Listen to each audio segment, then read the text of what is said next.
Well, my name is Dennis Quintoni. I own a place called Performance Services. Basically, I'm a high-performance motor builder. I'm a drag racer also. My car is here today. It's called Plain Vanilla. It's sitting outside, a little alcohol altered. And I've been in this business for many years, over 40 years.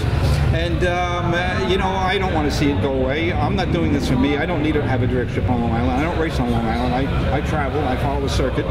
But there's lots of people that do race or would like to race on Long Island. So I'm kind of, because I'm an old guy and been around a long time and know everybody, I kind of put myself in charge, and I've gathered all of the races that we can, because we're What about people outside of Long Island? Who would come here? Will people come here? Well, today we have a lot of people here today. We have a film crew besides yourself that's here today, come from Westchester County on his own nickel, which is a great thing to do.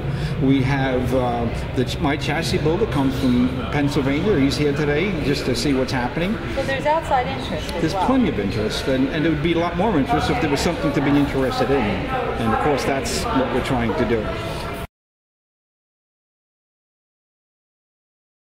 I am the owner and operator of longislandneedsdragUntitled. I've been drag racing for probably 20 years. I've raced at tracks all over the Northeast, West Hampton when it was here. And I really miss it. I sold my car last year because I got tired of making the trip to Jersey every weekend. Some of the obstacles that we've seen in getting a place like this together here on Long Island. The biggest obstacle is the whole not in my backyard mentality that's pervasive on Long Island. Some racers mostly are supportive of the project, and then once we find an area where it could possibly be constructed, the people in that area are against it because they don't want the noise, they don't want the traffic, they don't want the hassles that they say that comes from the drag racing community. And what do you say to those people? I say the drag racing community is very tight-knit. It's family-oriented. A lot of people spend a lot of time and money on their cars, and it would be very, very good for the local economies. Right now, between Suffolk and Nassau, I'm assuming there's about 10,000 car enthusiasts. So by us bringing this motorsports complex / driving school test facility, there's an avenue for them to go. Right now, there is the only places they can go is in New Jersey, which is 2 to 3 hours.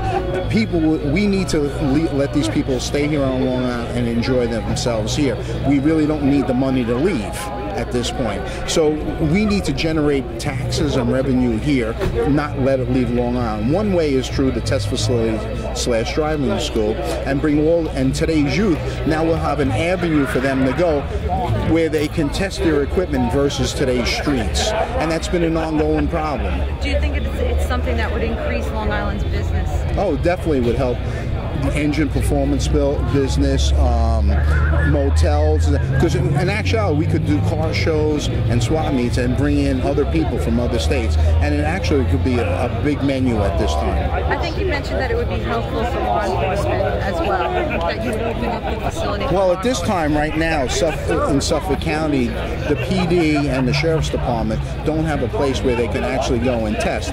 And whether we go to New Jersey, Maryland, and other states, the police officers there have a facility where they're able to go and test high speed and stuff. And right now we have no place located in Nassau or Suffolk, and I'd like to reach out to the law enforcement, so now they have an avenue where they can go there and test their driving skills. Because we're losing that generation of guys that are handy with their tools, that want to be mechanics, that know how to do this kind of stuff.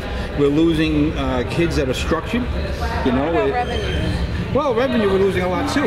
We have at counts, including myself, 40 engine builders on Long Island, various different sizes, from the big guys that build a lot of motors to the guys that build a few. We have about 4 or 5 chassis shops. We have a few speed shops, which have been the mainstay of the business all along, where S&K Speed is one of the biggest. They have 2 stores out here on Long Island. We're chasing people away business-wise. Okay, they're going more towards mail order, which certainly is local vendors don't want to see that happen. We're chasing people away or because they don't know where to go. They don't know what to do. We're chasing people away because they don't know to spend money on their cars because there's no purpose to spend money on their car. So we kind of in a lose-lose situation. With no direct trip, you lose the interest in the people. You lose the interest in the people, you don't get an opportunity to build a direct trip. We got a lot of things working against us. We're in a tough economy. Nobody wants to spend money. We're in a landlocked area, 127 miles long, 45 miles wide. We're full of people. We got 3.5 million people live out here, and there ain't a whole lot of places for drag strips to exist. And I guess that's probably the core, the root of the problem, is it just wasn't a lot of room. But we do know of a couple of places, and we're working on them, and I don't know how quickly we're going to be able to get it done. But I can tell you one thing, drag races are relentless people, and that includes me. I don't give up. So we're going to work and work until we get this thing done.